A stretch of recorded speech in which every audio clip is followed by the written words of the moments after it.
Buenas tardes amigos, ¿cómo están? Estamos nuevamente en un webinar para conocer sobre temas COVID y lo relacionado a ellos. De hecho, hoy día tenemos un tema súper importante, ¿no? Sobre el uso correcto del oxímetro y densímetro en casa. El oxímetro, este equipamiento que hemos ido aprendiendo a utilizar a lo largo de esta pandemia, ¿no? Y tenemos la suerte de contar con el doctor Jorge Martínez Vélez Moro. Él es clínico internista de la Clínica Internacional y nos va a ayudar a conocer un poco más sobre este tema. Doctor, ¿cómo está? Buenas Buenas, ¿cómo estás? tardes. ¿Cómo estás? Buenas tardes, César. Soy el doctor Jorge Martínez, Vélez Moro de la Clínica Internacional, soy médico internista. Bueno, vamos a hablar hoy día justo de, como tú me mencionas, dos temas importantes, que es la oximetría de pulso, este dispositivo que tenemos, ¿no? Ya tiempo que lo conocemos, ¿no? Vamos a ver cómo más o menos, qué tipo de medidas es la que nos da y cómo más o menos interpretarlas en el contexto en el cual estamos, ¿no? Y al mismo tiempo sobre el termómetro, ¿no? Tenemos ahorita una gran cantidad de termómetros digitales, infrarrojos, que están en todo el mercado, ¿no? De lo que venían costando muy caros, ahora cuestan muy barato. Pero vamos a hablar sobre eso también, ¿no? Comenzaríamos hablando sobre el oxímetro de pulso en todo caso. Sí, doctor. De hecho, esto ha cambiado mucho, ¿no? Yo me acuerdo cuando era interno, veíamos un oxímetro y era cosa como algo novedoso, ¿no? Estamos hablando hace 10 años atrás, 15 años atrás. Veíamos el oxímetro de pulso y no era muy reconocido. Sin embargo, ahora con la pandemia y con todo el contexto COVID, creo que la mayoría de personas tiene un oxímetro en casa, pero es importante saber cómo utilizarlo y sobre todo empezaremos por saber qué es. ¿Podría explicarnos un poco de qué es el oxímetro de pulso? Claro, César. A ver, el oxímetro de pulso es un medidor, ¿no? Que lo que va a medir es la saturación de oxígeno en sangre a través de una luz infrarroja, ¿no? Esa lucecita roja que vemos ahí es una luz infrarroja. Y lo que va a hacer es medir a través de una captación de los rayos infrarrojos que pasan a través de nuestra piel, más o menos la cantidad de oxígeno que está dentro de lo que es nuestra hemoglobina, ¿no? La hemoglobina es un componente principal del glóbulo rojo que se satura de oxígeno y la hemoglobina, digamos, es el vehículo que lleva oxígeno a todo nuestro organismo. Entonces nosotros medimos la saturación de oxígeno en este tipo de proteína. Ahora, es cierto que estos oxímetros, como ningún aparato, es totalmente exacto. Entonces tenemos justamente un más menos 2 según la literatura, que puede darnos entre lo que es un error y no, si es que obviamente está bien medido y está bien contabilizado, ¿no? Entonces, ahora, el oxímetro, muy aparte de la saturación, ¿no? También nos ayuda a medir lo que es la frecuencia cardíaca o el pulso en este caso. Por eso se llama oxímetro de pulso. Mediante el pulso mide la oximetría. Entonces, eso nos ayuda también bastante porque de esa forma podemos saber si estamos ante una persona que está teniendo una taquicardia o una bradicardia, llámese una frecuencia alta o una frecuencia baja, ¿no? Y eso es importante también diferenciarlos justamente en este contexto, ¿ya? Ahora, digamos, la forma exacta de medir o de tomar la saturación siempre va a ser abriendo el oxímetro, ¿no? Todos son como unos aparatitos, como unos clips, ¿no? Abrimos el oxímetro, ¿no? Y metemos el dedo, en preferencia yo siempre prefiero el dedo índice, ya sea de la mano derecha o la mano izquierda, entrar con el dedo, que el pulpejo del dedo esté sobre el infrarrojo y recién ahí cerrarlo, ¿no? De esa forma podemos estar con la mejor medición o la medición más certera, digámoslo así, ¿no? Esperamos un rato, yo recomiendo esperar entre 15 a 20 segundos, ¿no? Que más o menos esté estable y eso va a depender también mucho de las condiciones en las cuales esté el paciente. Hay pacientes que pueden estar con fiebre, hay pacientes que pueden estar ansiosos, ¿no? Hay pacientes que de repente pueden haberse dado una ducha y de repente están con la piel más fría de lo normal y no son los momentos más oportunos para tomar la oximetría de pulso, ¿no? Ahí vamos a ir explicando por qué, ¿no? Bueno, acá ya yo tengo más o menos el oxímetro está dando la medida, ¿no? Es saturación y frecuencia cardíaca. Y este oxímetro tiene la particularidad de que también tiene una onda, se puede ver una onda ahí, una onda en la Ajá. parte de arriba, ¿no? Que es donde podemos ver cómo está sensando mi pulso. Se ve como un cerrito, ¿no? Que sube y baja, sube y Claro. baja, sube y baja, sube y baja. Y eso es importante, ¿no? Porque de esa forma yo voy a saber de que está sensando adecuadamente mi pulso y que es regular, ¿no? Salvo que sea un paciente que tenga una arritmia, obviamente, ¿no? Pero generalmente en la mayor cantidad de pacientes buscamos que esa onda sea regular. Y recién cuando esa onda es Ok. regular, yo puedo decir que tengo una buena lectura de mi oximetría de pulso. Si no, puedo tender a tener muchos errores, ¿no? Sobre esto. ¿Te escuchas eso? Doctor Jorge, ¿es igual utilizar el oxímetro en casa que el que usan en el hospital? ¿Hay alguna diferencia? ¿Es confiable la medición que podemos tener en estos oxímetros en casa? Como te digo, la medición de la oximetría de pulso es una luz infrarroja, ¿no? De repente la intensidad de la luz infrarroja en un dispositivo más sofisticado podría ser mejor, eso te podría llevar a tener una medición un poquito más exacta, pero si tengo un más menos 2 en un oxímetro que lo tengo en casa, si lo sé utilizar, va a ser de gran valor. Si definitivamente no lo sé utilizar, el valor no va a ser muy bueno. Lo otro es el oxímetro que usamos en los hospitales, en las unidades críticas más que todo, son para justamente también asociadas a un monitor cardíaco, ¿no? Donde vamos a medir otros parámetros que nos van a ayudar a tomar decisiones, ¿no? Decisiones médicas más que todo. Le cuento una anécdota. Muchos amigos tienen su oxímetro de pulso, se toman la oximetría una vez y después otra vez, otra vez, otra vez y otra vez y están un poco muy pendientes de lo que podría pasar con la oximetría de pulso. ¿Cuál sería la forma correcta de tomar, de utilizar este instrumento? ¿Es necesario tomar la prueba varias veces seguidas, una vez al día, tres veces al día? ¿Cuál sería la forma correcta de utilizar? A ver, bueno, la oximetría, lo ideal es hacerlo en condiciones estables, ¿no? Como te digo, o sea, no estando, pues, habiendo hecho alguna actividad física, no de repente saliendo de la ducha, o sea, en condiciones en las cuales puede haber una mayor variabilidad de la oximetría, ¿no? Por condiciones de que la piel puede estar más fría, más caliente. Hay muchas personas que cuando están con fiebre hacen vasoconstricción periférica, quiere decir que todos los vasos de la periferia de nuestro cuerpo se cierran, entonces definitivamente las manos están más frías. Y si yo me tomo la oximetría en ese momento, cuando estoy con 39 de fiebre, definitivamente va a bajar mi saturación. Y eso es algo que lo reportamos y lo encontramos muchas veces en el paciente. El paciente viene a consultorio, a emergencia o una videollamada y te dicen eso, doctor, me tomé y estaba en 93, en 92. ¿Estabas con fiebre? Sí, en ese momento estaba con fiebre. Cuando me sube la fiebre me baja a 92. Eso es lo típico que te dicen muchos pacientes cuando estamos en la consulta. Y definitivamente puede tener estos factores. Uno, la vasoconstricción cuando uno hace fiebre. Y dos, que el paciente generalmente cuando está con fiebre hace taquicardia. Y si la taquicardia, y si yo no dejo que un tiempo ver ese cerrito que está sensando bien, ¿no? De repente rápido, pero lo sensa bien, de repente la taquicardia también va a dar una falsa medida. Entonces, por Entonces eso yo les digo que lo más... es importante tener la medición de ambos parámetros, ¿no? Tanto la oximetría como la frecuencia cardíaca le va a permitir dar Sí, pues, una lectura más precisa. por supuesto, por supuesto. O sea, este es un dispositivo que nos va a ayudar para las dos cosas, pero hay que saber cómo interpretarlo y como tú bien dices, saber en qué momento hacerlo. Ahora, en líneas generales, el mejor momento es cuando uno está estable, está sin fiebre, etcétera, etcétera. Ahora, dentro del contexto de la pandemia, de la enfermedad, definitivamente lo ideal, ¿no? En la primera fase de la enfermedad ya sabemos que el paciente no tiene por qué desaturar, ¿no? Pero en la segunda Claro. fase de enfermedad, que es a partir del día 6, día 7, es cuando el paciente puede desaturar.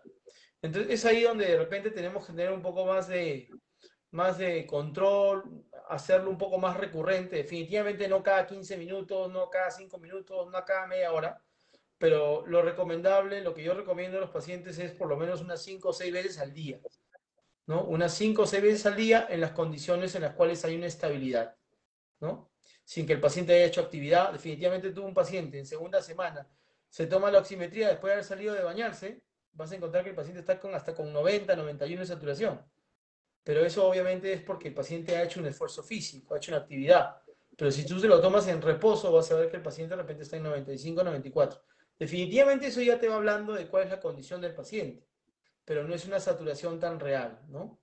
Entonces, lo ideal sería que lo tomen cada 5 o 6 veces al día, en los momentos cuando ya el paciente está en una etapa, de repente en la segunda fase de enfermedad, cuando puede existir la desaturación del paciente, ¿no?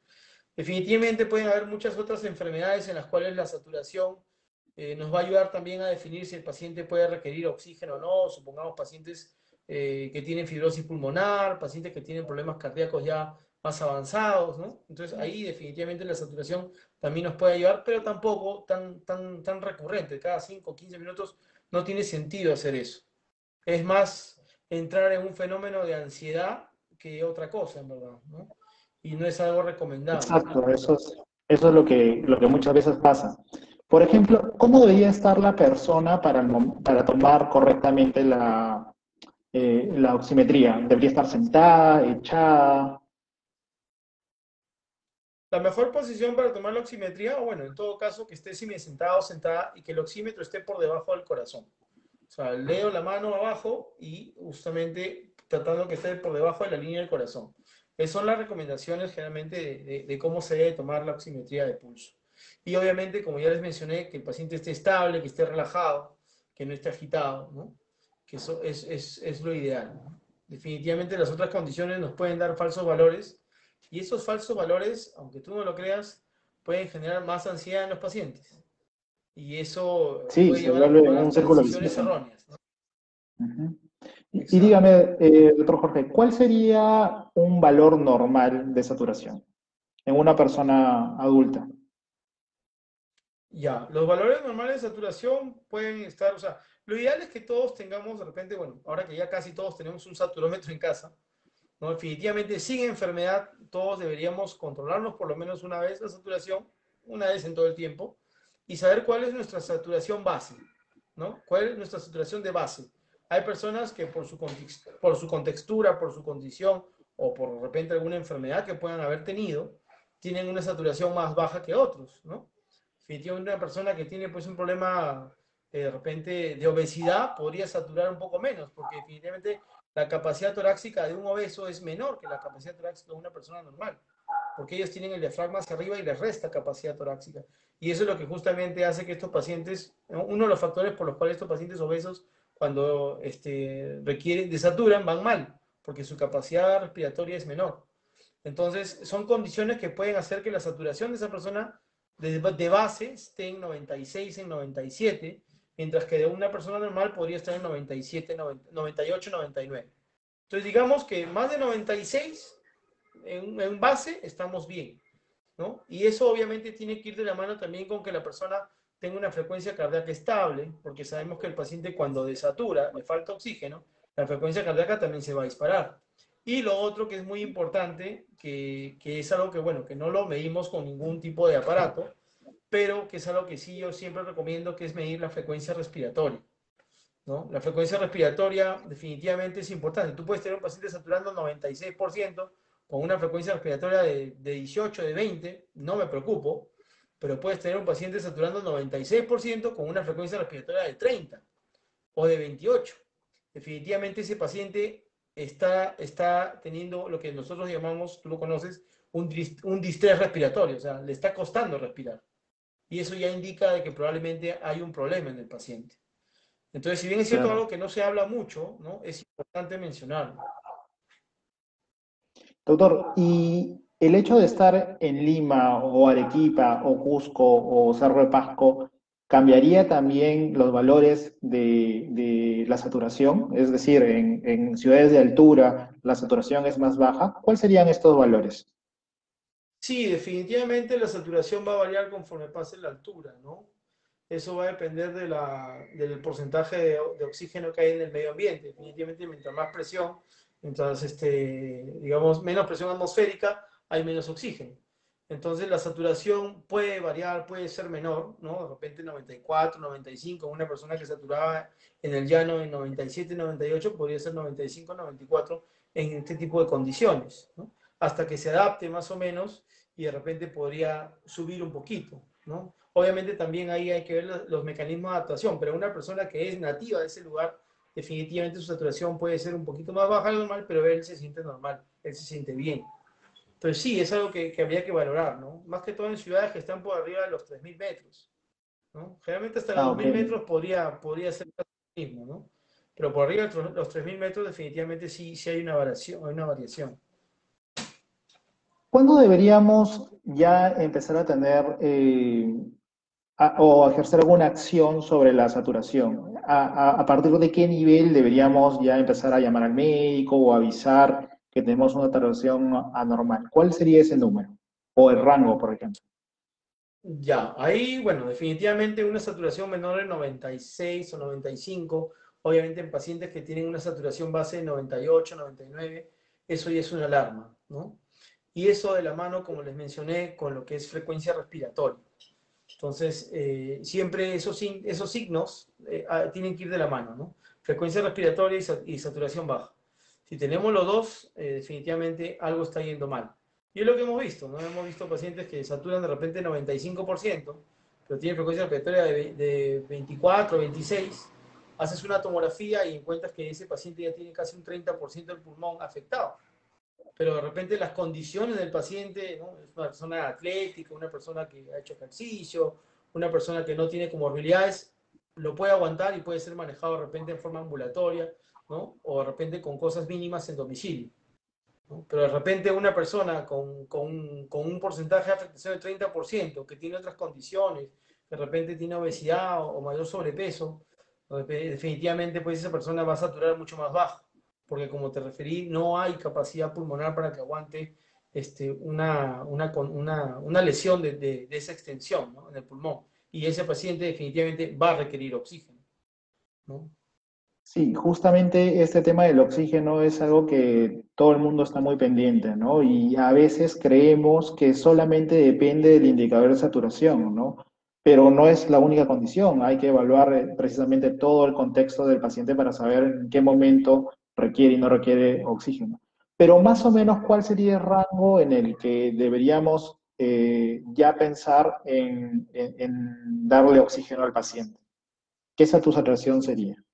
Yo te diría que por lo menos si el paciente ya está saturando menos de 95, 94, es un paciente que probablemente ya requiera oxígeno, ¿no? De repente no con máscara, pero sí ya con una cánula binasal, 1 litro, 2 litros, para estabilizar, ¿no? Eso Un sí es apoyo sobre importante. todo, ¿no? Sí, por supuesto, es un apoyo y muchas veces el apoyo, eso lo va a ayudar al mismo paciente para controlar la ansiedad. A veces este síntoma del distrés, de la falta de oxígeno, te lleva a tener mayor ansiedad. Y si el paciente es ansioso, es peor. Entonces, solamente el hecho de colocarle oxígeno lo ayuda. Doctor, usted mencionó la frecuencia respiratoria.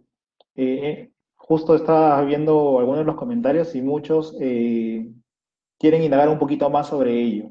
¿Cuál sería la frecuencia respiratoria de una persona adulta normal y cuándo deberíamos empezar de repente a asustarnos o a buscar ayuda? Bueno, una frecuencia respiratoria en condiciones normales puede variar entre hasta 18 o 20 por minuto, ¿no? Generalmente eso puede ser menor. Y mientras la persona duerme, también eso puede bajar, ¿no? Entonces, hasta 20 o 18 yo podría considerar que es algo normal, obviamente dependiendo de las características fisiológicas de la persona. Y definitivamente por arriba de 24 ya consideramos que es un signo que indica de que la persona está teniendo una dificultad para respirar, ¿no? En las personas, en los niños inclusive eso se llama como el tiraje, ¿no? Cuando se ve pues que los Ujú. niños comienzan a respirar con músculos accesorios. En una persona adulta, si está muy delgada, también se puede ver lo mismo, ¿no? Pero generalmente son signos que hay que saber diferenciar, sí. Doctor Jorge, ¿y esto se puede evaluar, por ejemplo, en una teleconsulta? ¿Se puede llegar a ver ese tipo de Y signos o es necesario hacerlo presencial? yo lo que hago generalmente es decir al paciente que se ponga la mano en el pecho o a alguien que esté con él, que se ponga la mano en el pecho y cuente en un minuto cuántas veces la mano sube y baja. Y de esa forma esa persona me puede decir cómo está su frecuencia respiratoria. Definitivamente, si tú ves a la persona, no lo vas a notar, pero si él colabora contigo al hacer la indagación, lo vas a poder llegar a realizar. Y es importante, ¿no? Más que todo, tengo algunos pacientes que están manejados con oxígeno en casa y de esa forma yo puedo saber si su requerimiento de oxígeno va a ser mayor o va a ser menor. Definitivamente no tengo una gasometría, no puedo pedir un PAFI, Claro, ¿no? Que tú sabes que es un indicador que nosotros manejamos para ver si requiere más o menos oxígeno, pero con la frecuencia respiratoria y la saturación yo más o menos me hago una idea en la cabeza, ¿no? Y de esa forma le puedo decir, ok, súbete más, súbete menos, ¿no? Bájate menos, ¿no? Cosas por el estilo. Es importante, en claro. verdad. Lo puede ir regulando, ¿no?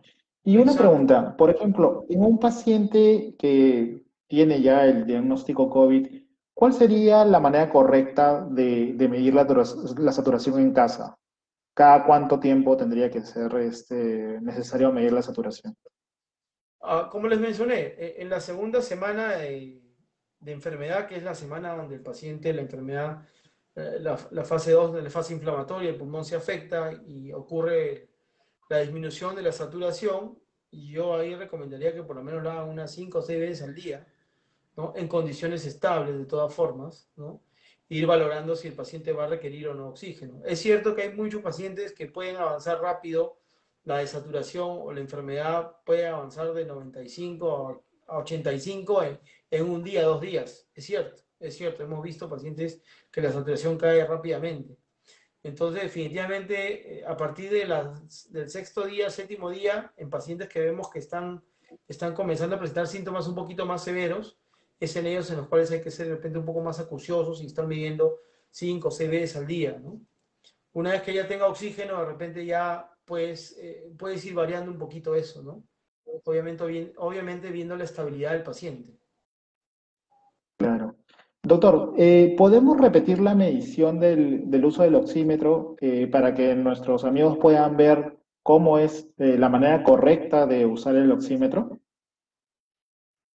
Claro, claro, por supuesto. Bueno, este es mi oxímetro. Ahí lo estoy prendiendo, ¿no? Lo ideal es, bueno, como ustedes ya vieron, tiene el infrarrojo. Entrar con mi dedo índice de preferencia, ¿no? Cerrar la boquita del clip y ahí justamente comenzar a ver la saturación. ¿Cuál es la saturación y cuál es la frecuencia cardíaca? Yo tengo acá saturación, le costaba, bueno, vamos a ponerlo así el costado. 98% de saturación y 76 mi frecuencia cardíaca en este momento. Y ahí no se Esa ve, barrita que sube y baja, ¿qué vendría a claro, ser? esa barrita es el pulso. Este oxímetro tiene dos formas de verla, o la ves la barrita o ves el cerrito que sube y baja, ¿no? Que yo prefiero ver el cerrito que sube y baja. Ah, Ahí ok, se ven los ok. dos. Ahí se ve el cerrito y se ve la barrita. Ese cerrito nos permite saber la frecuencia. Exacto. Y ese cerrito también nos permite ver de que estoy sensando adecuadamente el pulso. Si los cerritos son iguales, quiere decir que estoy sensando bien el pulso. Si yo veo que mis cerritos son totalmente distintos, puedo decir que de repente no estoy haciendo una buena medición del pulso y mi saturación no era más exacta, ¿no? Una pregunta, se puede medir en cualquier dedo o Sí, tiene que o ser sea, en el índice? en verdad sí, lo puedes medir en cualquier dedo, pero definitivamente si tú vas a meter el dedo gordo acá, de repente va a ser un poco incómodo, No no va a llega. cerrar completamente. Entonces, lo ideal es que haya un cerclaje más o menos completo para que justamente haya una buena lectura del infrarrojo por el sensor que está debajo. Mientras más abierto esté, definitivamente la medida va a ser menor, ¿no? Ahora, definitivamente, si hay un dedo más delgado, puede ser también, ¿no? Como el dedo meñique. Este me tiene mi dedo meñique. Sí, lo digo porque, bueno, a veces las personas obesas tienen un poquito más gorditas las manos, no necesariamente entre el Sí, claro. índice. Bueno, hay cosas que Y pueden también ser factores externos que podrían contribuir a una mala lectura. tipo que estén con las uñas pintadas, que tengan de repente lesiones en los dedos, inclusive hasta el color de la piel puede hacer que tengas una lectura un poco distinta, ¿no? Por si acaso, ¿no? Ah, ok. Eso podría ser variable también. Ujú. Y, por ejemplo, en niños, ¿es también el mismo procedimiento? ¿Se usa el mismo oxímetro o hay que adaptar algo en ellos? Bueno, en lo que son niños mayores de 2, 3 años se puede usar.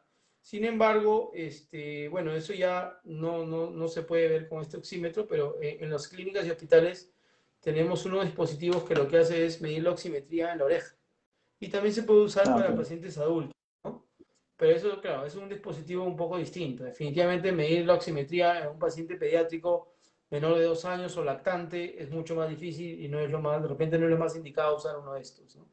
Estamos hablando más que todo de la medición de oximetría en adultos, a grandes rasgos. En pediátricos puede variar un poco, ¿no? Puede variar eso un poco. Perfecto. Y en pacientes mayores de 65, 70 años, ¿podemos esperar la misma saturación o qué esperaríamos en ellos?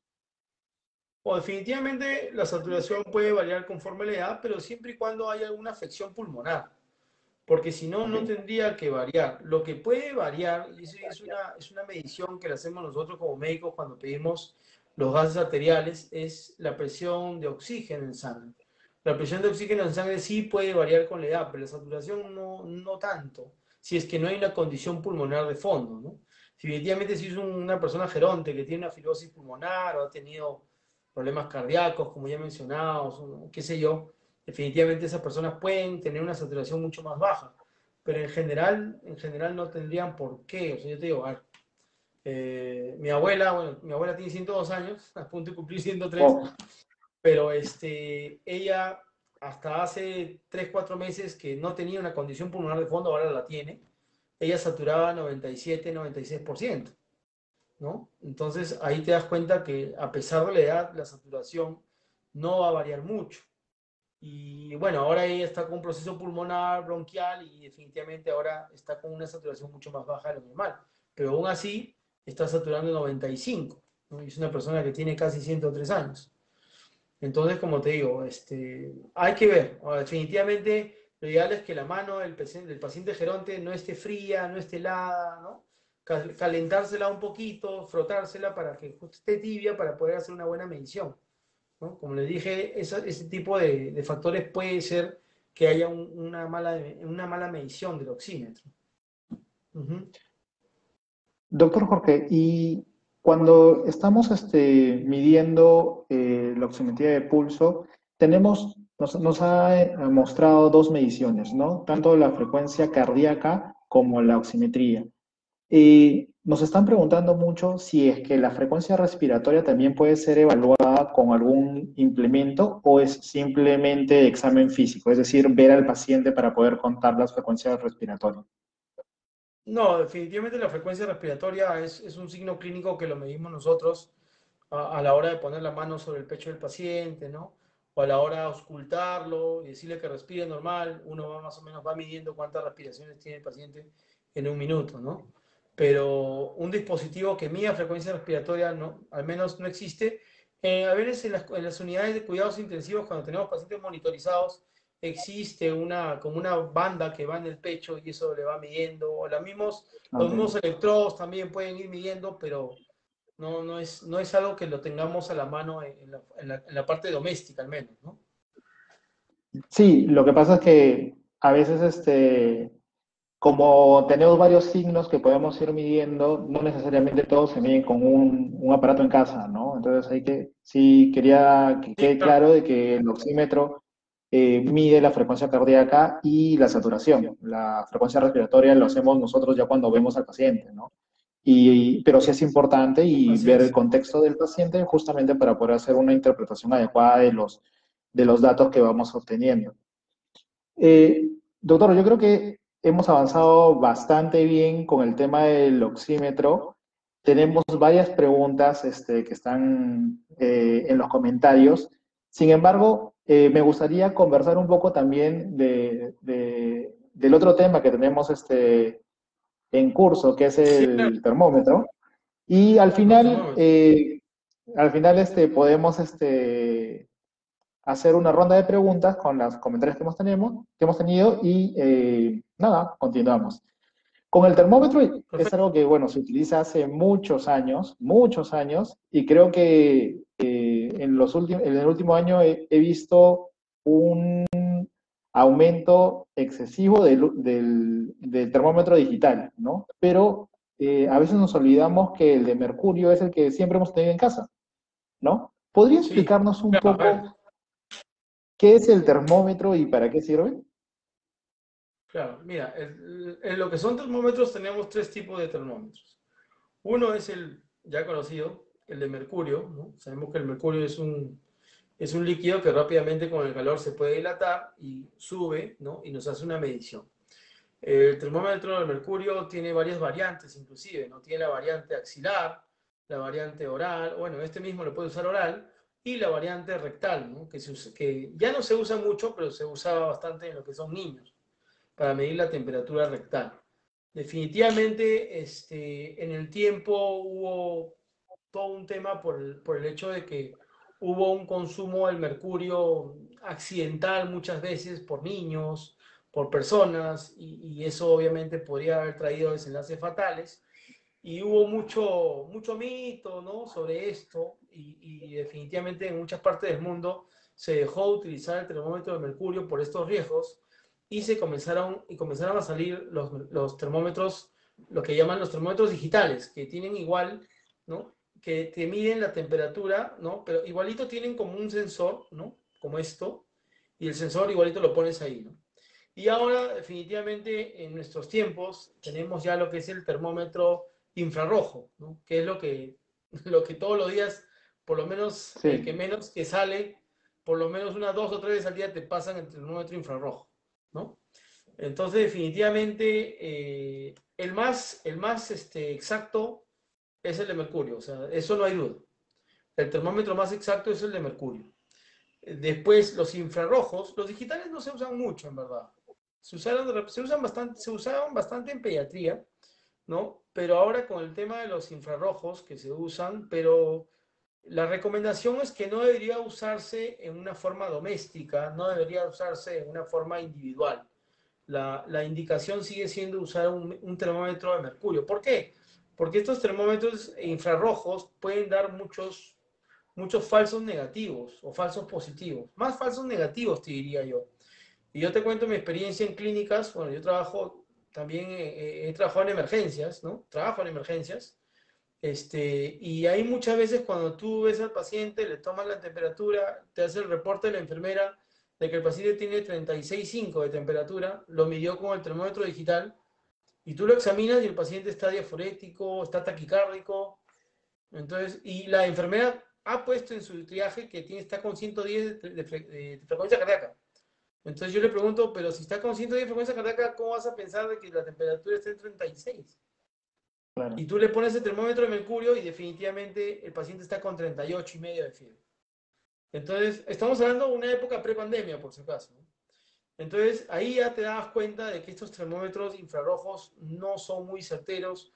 Pueden servirte de repente, como lo están usando ahora, yo creo que eso sí está bien, en forma masiva, ¿no? O sea, definitivamente, pues un centro comercial, un establecimiento, no sé, una tienda, un supermercado, van a entrar pues de repente 1.000 personas en un día. Definitivamente, pues no vas a estar poniendo el termómetro de mercurio a todos, ¿no? Entonces, además que es Claro. un tema de contacto. Entonces, por el tema de evitar el contacto y de ser más masivo, un termómetro infrarrojo funciona. Funciona entre comillas, obviamente, ¿no? Pero para una medición en casa doméstica, con cuidado, obviamente, bajo la tutela de un adulto, yo creo que el termómetro de mercurio sigue siendo nuestra mejor herramienta para medir una temperatura. Obviamente el uso es colocar, ¿no? La parte de mercurio, colocarla al medio de la axila, ¿no? Cerrar la axila y por lo menos contar unos 5 minutos.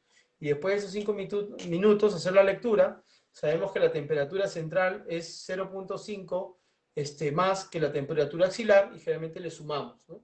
Entonces, si estamos en 38, sabemos que nuestra temperatura es 38,5. Ahora, esto de la temperatura, definitivamente, en el contexto nuevamente de la pandemia, es importante, ¿no? Porque sabemos que la temperatura indica de que hay una inflamación, indica que nuestro sistema inmunológico está activo, ¿no? Está combatiendo, ¿no? Una noxa, en este caso el virus, ¿no? Entonces, definitivamente eso nos ayuda para saber en qué estado o más o menos cómo está la persona, cómo está el paciente, ¿no? Sabemos que en la primera fase de la enfermedad la temperatura, generalmente todo el mundo tiene fiebre, casi todos tienen fiebre, hasta una fiebrecita 37,5, 38, ¿no? Pero eso ya te indica, tú sientes que estás con el cuerpo más caliente, sientes el malestar, el dolor de cabeza, la pesadez de los ojos, dolor corporal total, ¿no? Todas esas cosas asociadas a la temperatura. Ahora, en lo que es control de temperatura, yo sí recomiendo tratar de controlar la temperatura la mayor parte del tiempo posible en los pacientes. Si bien es cierto que el hecho de desarrollar la temperatura corporal ayuda a combatir los gérmenes y todo, pero hay muchos de los pacientes que entran en estados ansiosos y la misma fiebre y el malestar los pone peor. O sea, eso puede generarte más depresión y un poquito más de malestar en la persona. Entonces es mejor tratar de controlar eso para que la persona esté tranquila. Y definitivamente la única forma sería dándole pues medicación, ¿no?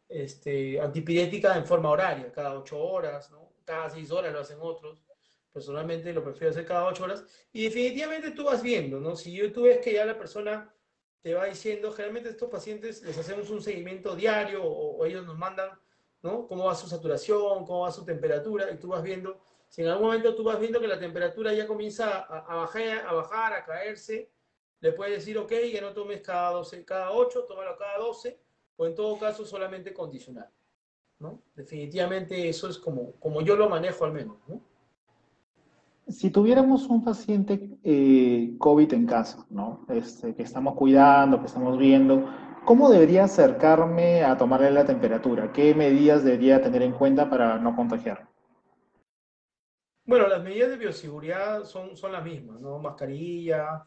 Ahora, si quiero tener una mayor medida de bioseguridad, puedo ponerme de repente un mandilón, ¿no? Estéril, con guantes, tomar la temperatura, obviamente, primero limpiar el termómetro con alcohol, poner el termómetro, a la hora de sacarlo, pasarle alcohol y ahí recién hacer la lectura, ¿no? Y después de eso, obviamente, el termómetro es del paciente, no lo voy a usar con otra persona. El termómetro es individual, me parece que estos termómetros cuestan un sol 50, o sea que es accesible para toda la población, ¿ya? Y lo otro, bueno, uso de guantes, ¿no? Definitivamente uso de guantes y después descartar los guantes, yo creo que es la forma más segura para hacerlo y no creo que tenga ninguna forma de contagio, ¿no? ¿Y Eso es lo cuántas más ideal. veces debería medir la temperatura? ¿O solamente cuando el paciente sienta que está con fiebre? Yo creo que más que todo es cuando el paciente sienta que está con fiebre, pero si ya entramos en un régimen de tratamiento horario, generalmente ya la persona solita va a tomar su medicación, o sea, ya no es condicional, digámoslo así, ¿no? Se, se Claro. puede, se puede cambiar un poquito esto, ¿no? Yo te digo, bueno, para que lo sé, yo tuve COVID hace un mes y medio más o menos, ¿ya? Bueno, gracias a Dios tuve un COVID leve, estuve en mi casa, hice 3 4 días de fiebre, no pasé de 38, y yo hice eso, o sea, primero cuando yo vi que ya mi temperatura, primero quise hacerlo en forma condicional, tomar el Panadol en forma condicional, pero cuando yo vi que ya prácticamente todo el día mantenía temperaturas relativamente entre 37,5 y 38, decidí tomar en horario mi Panadol. Entonces ya no me tomaba la temperatura, simplemente me tomaba mi Panadol, sentía que estaba caliente y ya sabía que estaba con fiebre. Y así sucesivamente hasta que pasó en 3 4 días y después solamente lo hice condicional, ¿no? Ahora, definitivamente, si tú estás en un régimen horario y tú ves que de repente la temperatura no te baja o sientes que a pesar de las pastillas que estás tomando la temperatura no baja, definitivamente puede ser que te tomes ahí sí la temperatura nuevamente para ver si eso está muy alto y de repente ya requieras otro tipo de tratamiento, de repente ponerte algo endovenoso o un inyectable, ¿no? O sea, utilizar otro tipo de mecanismo, que puede ser, puede ocurrir también, es cierto. Claro. Y una pregunta, si en casa alguien usa el termómetro y encuentra 38 o 39 de temperatura, ¿cuál sería el momento en que debería acudir al médico o ya sea de manera virtual o presencial? ¿Con 38 debería ya estar acudiendo o debería estar esperando pues una temperatura Yo mayor para recién acudir? Bueno, yo creo que si estamos hablando dentro del contexto del COVID, toda fiebre nosotros consideramos que es COVID. Y dentro del contexto del COVID, lo ideal es que la persona tome contacto lo más rápido posible con un médico porque la idea de esta enfermedad, al menos en la primera fase, es hacerle un seguimiento y que la persona no se sienta que está sola en esto, ¿no? Muchas de las personas, si tú ves, digamos, el macro de lo que está sucediendo, es que hay muchas personas que afrontan la enfermedad solos, ¿no? De repente nosotros que estamos digamos, en un mini mundo, llamémoslo así, de un seguro particular, de repente RIMAC te responde más rápido, te manda un médico y todo, Pacífico, bueno, otras empresas lo pueden hacer, pero salud y el sistema, el SIS, a veces no lo hace en la forma como debería y muchas personas se quedan, o sea, y no saben qué hacer, no saben a dónde ir y no tienen obviamente la asesoría adecuada. Entonces yo creo que ni bien tienes temperatura en el contexto, yo creo que sí deberías tratar de acudir o hacer una teleconsulta lo más antes posible, ¿no? ¿No? Para tomar Creo que decisiones. esta ventaja de la teleconsulta permite no exponerse más de la cuenta, ¿no? Al menos hasta que un Claro, médico pueda tomar una decisión de si es necesario que acuda a una clínica o no, ¿no? De repente también se puede manejar en casa y como ya sabemos, no todos los pacientes con COVID terminan hospitalizados, sino la gran mayoría va a ser tratado en casa y bueno, lo importante es que no se exponga, ¿no? Que no contagie tampoco, ¿no? Entonces, claro, es definitivamente importante poder manejar ese tipo de pacientes, ¿no? sí, definitivamente parte del protocolo de bueno, de la clínica internacional fue ese, ¿no? Que al principio definitivamente en la primera ola se trataba de ver todo lo que se podía, venía por emergencia, venía por consultorio, o sea, no te miento, creo que en la clínica internacional del Centro de Lima llegamos a ver en un día en lo que era consultas ambulatorias hasta casi 300 pacientes, ¿no? O Wow. más, ¿no? ¿No? Y todos eran, claro, la mayoría eran casos leves. ¿No? Definitivamente ya ahorita la idea es que si hay síntomas o vas a una unidad respiratoria, si es que sientes que tus síntomas son muy severos o te tienen mucho malestar, o en todo caso, como tú bien dices, ¿no? Hacer la teleconsulta. Y por la teleconsulta se pueden resolver muchos problemas y se te puede dar un seguimiento adecuado. Excelente, doctor. Queda bastante clara su explicación. Hemos tocado dos puntos, creo, fundamentales en lo que es el manejo de pacientes en domicilio, ya sea con el oxímetro y con el termómetro, que son dos implementos que podemos obtener en casa y creo que ahora muchos tenemos en casa. Tenemos algunas preguntas de nuestros amigos que han venido escuchando la explicación atentamente y quería transmitírselas, ¿no? Sí, Eh, claro. por ejemplo, Ulises nos pregunta, ¿no? El, la medición del oxímetro, ¿se hace sentado o parado o echado? Bueno, como les mencioné, lo ideal es o sea, la posición ideal es que por lo menos la mano esté por debajo del corazón. ¿No? Esa es la posición ideal, ya sea que estés parado, ya sea que estés sentado, pero la posición ideal es esa, ¿no? No va a variar mucho tu saturación en ese caso. Podría variar tu saturación si estás echado de repente un poco, ¿no? Y más aún, si de repente has estado durmiendo o algo de eso, podría variar. Entonces, de todas formas, algo que no mencioné es que cuando el paciente está durmiendo, la saturación de todos baja, por si acaso. No hay que Ah, asustarse. Hay interesante. pacientes que se levantan asustados en la noche porque, doctor, me medí, me levanté en la noche y me tomé la saturación y está en 92, 93. Hay muchas personas que hacen apnea del sueño, ¿no? Periodos en los cuales no respiran bien y definitivamente en ese periodo si tú te mides después de unos segundos, tu saturación va a ser baja. Entonces, no tienes por qué asustarte. Por eso les digo que la mejor opción es estando calmado, estable y la recomendación es sentado con el brazo por debajo del corazón. Esa es la recomendación. Pero no va a variar mucho si está sentado o parado, ¿no? Víctor, por ejemplo, nos pregunta si la saturación no se mantiene estable, ¿qué deberíamos hacer? Muchas veces, como le decía, ¿no? Ponemos el saturómetro varias veces y tenemos lecturas distintas. ¿Qué deberíamos hacer ahí? ¿Confiar en la lectura más alta o en la más baja? ¿Cuál sería la mejor medida a tomar en esos casos? A ver, si tenemos una saturación inestable y de repente, bueno, lo primero, si es solamente un dedo, lo que yo voy a comenzar a hacer es tomarla en otros dedos, en la otra mano de repente. Si a pesar de eso no encuentro una saturación estable entre los dedos o qué sé yo, voy a comenzar a valorar otros signos, ¿no? En este caso, de repente, si mi frecuencia cardíaca está siendo bien llevada, o sea, me estoy tomando la frecuencia cardíaca igual en este dedo como en el otro, ¿no? Y también voy a valorar de repente mi frecuencia respiratoria. Si definitivamente, a pesar de que no encuentro una saturación exacta en mi medición, pero tengo una frecuencia respiratoria de repente alta, definitivamente voy a tomar una decisión de que ese paciente requiere un tipo de asistencia, ¿no? ¿Ya? Pero lo ideal es primero tranquilizarse y probar, ¿no? Probar, por lo menos esperar unos 30 segundos hasta que más o menos tenga, como les digo, ¿no? Una onda de pulso estable y con eso yo sepa de que estoy teniendo buena saturación. Ahora, de todas formas, como les dije, la saturación no es la más exacta posible, puede haber un más menos 2 en la saturación que yo me mida. Entonces hay que tomar eso Muy en bien. cuenta también, ¿no? Jorge Moreno nos pregunta si estos oxímetros pueden medir valores bajos en pacientes obesos. ¿Es cierto eso? ¿Podría ser un Eh, factor para encontrar una saturación baja?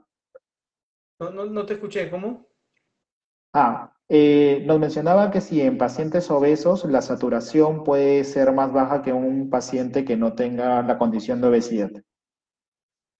Sí, sí, como les mencioné, la obesidad puede condicionar que haya una menor capacidad respiratoria y eso podría dar una menor saturación. Sí, como les dije, la condición fisiológica de cada persona va a determinar que la saturación base e inclusive cuando desature podría ser mayor. Una persona delgada, atlética, como les dije, con un porcentaje de 30% de compromiso pulmonar puede saturar 96, pero una persona obesa con ese compromiso pulmonar está saturando 91, 90. Y eso es porque no tiene respuesta ventilatoria. Muy bien. Kelly nos preguntaba si después del COVID o de una paciente que ha tenido COVID puede cambiar la saturación. Sí, puede cambiar, pero eso va a depender del grado de COVID que haya tenido y la afectación pulmonar, ¿no? O sea, paciente que ha tenido COVID, que estuvo en la UCI, intubado, de repente más de un mes y que termina con lo que llamamos una fibrosis pulmonar, que es como decir una cicatrización, pero mala del pulmón. Definitivamente ese paciente va a tener una condición peor y puede tener una saturación mucho más baja e inclusive llegar a requerir oxígeno por el resto de su vida. Son condiciones que se pueden dar, pero en un paciente que tiene un COVID severo y que ha llegado a UCI, pero un paciente que haya tenido un COVID leve o moderado, generalmente se recuperan casi al 100%, ¿no? O sea, es difícil que cambie la saturación por eso, ¿no? No es un parámetro que generalmente busquemos definitivamente, pero no es lo que se da.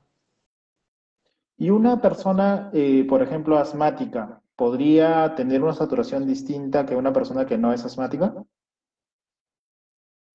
Sí, pero siempre y cuando esté en crisis, ¿no?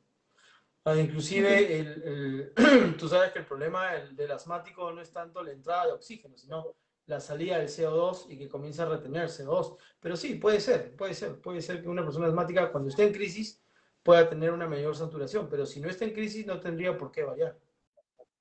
¿Y los pacientes diabéticos, hipertensos, ellos también tendrían alguna condición como para poder tener un cambio en la saturación o no deberíamos esperar un valor distinto de saturación?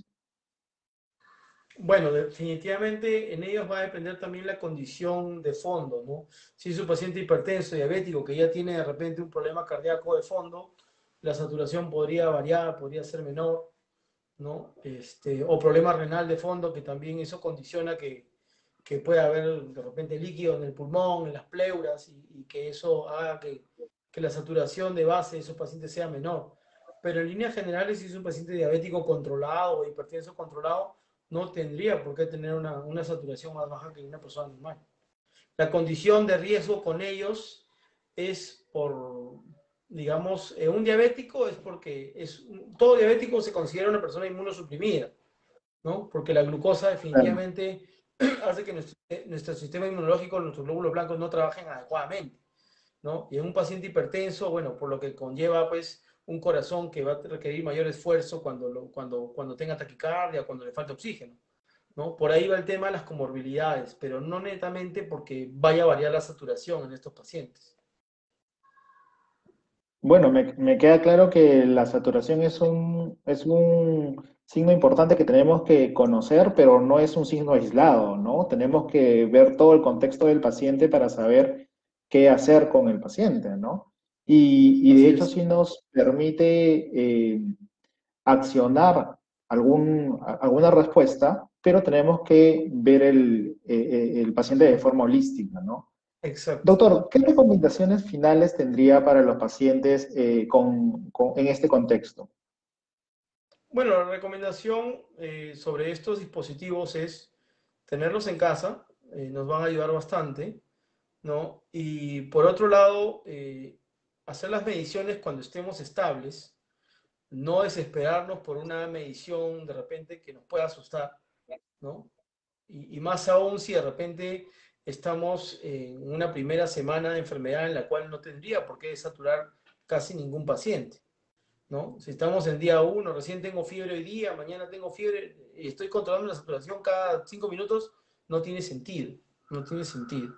Si ya estoy entrando después del día 5, día 6, día 7, ok, ahí puedo comenzar a controlarme mayormente la saturación. Y lo ideal siempre es que tengas una asesoría médica, ¿no? O sea, lo importante en esta enfermedad, no voy a cansar de repetirlo, es que toda persona tenga una asesoría médica porque de esa forma la persona se va a sentir más tranquila, se va a sentir guiada, ¿no? A pesar de tener enfermedad leve, moderada, eso ayuda mucho y ayuda mucho también para la parte psicológica. Esta enfermedad está condicionando un trastorno psicológico en la población bien grande y eso todavía no vemos cuál es la consecuencia de esto. Esto es algo que está por venir. Trabajo para los psiquiatras. Sí, Así es. definitivamente. Creo que, y justo es uno de nuestros siguientes temas también que vamos a ir tratando. Doctor, muchas gracias. Ha sido una explicación bastante acuciosa. Han quedado un montón de preguntas. Lamentablemente somos presos del tiempo, Así. pero agradecerle el tiempo, la paciencia para explicarnos y dónde lo podemos encontrar. Bueno, yo soy médico internista de la Clínica Internacional. Yo hago consultorio en la sede de Lima, generalmente los martes y sábados estoy allá. Y en la sede de Surco estamos los días, casi todos los días, lunes, miércoles, jueves y viernes, ¿no? Cualquiera Perfecto, doctor. consulta ahí, sí. Perfecto. Bueno, eso ha sido todo el día de hoy. Les pido por favor que puedan llenar la encuesta que tenemos en los comentarios. Siempre nos ayuda mucho saber cuáles son sus opiniones.